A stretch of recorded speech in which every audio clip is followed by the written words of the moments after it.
even when using the same strategy. Why do some traders make money from a simple pullback?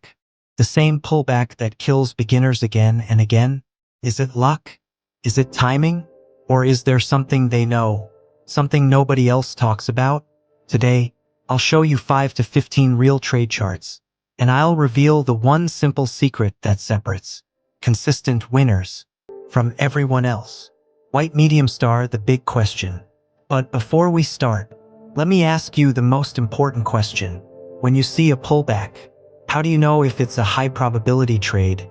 Everyone on YouTube says the same thing. Use 20 SMA, use 50 SMA, buy pullback, sell pullback. But here's the twist. They never tell you what successful traders actually check first.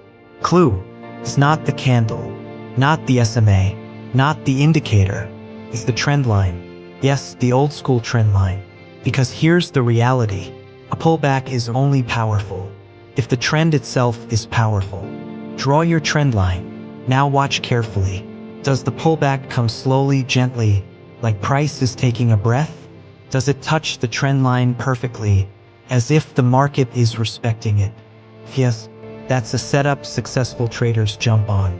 If no, skip it. Because pros don't chase pullbacks. They chase quality.